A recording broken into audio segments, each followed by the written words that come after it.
स्पर्धा परीक्षांमध्ये किंवा युद्धामध्ये असं म्हणतात की ज्याला हारता येतं ना तोच जिंकू शकतो. Only best loser wins. Sir याचा अर्थ काय? याचा अर्थ असा की आज मी सकाळी उठून मला अभ्यास करायचा होता, 3 तास अभ्यास करायचा होता, 6 ते 9 मी प्लॅन केलेला, पण समहाऊ मला जाग आली 8:30 वाजता.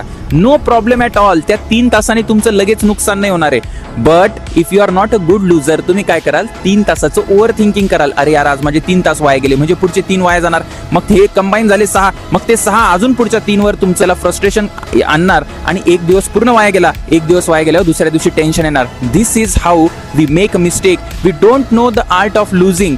Losing is for short term. Long term मध्ये नेहमी विनिंग असतं. म्हणून जर तुमचं काही झालं नाही तर just be relax and switch to another part. Switching करता आलं पाहिजे.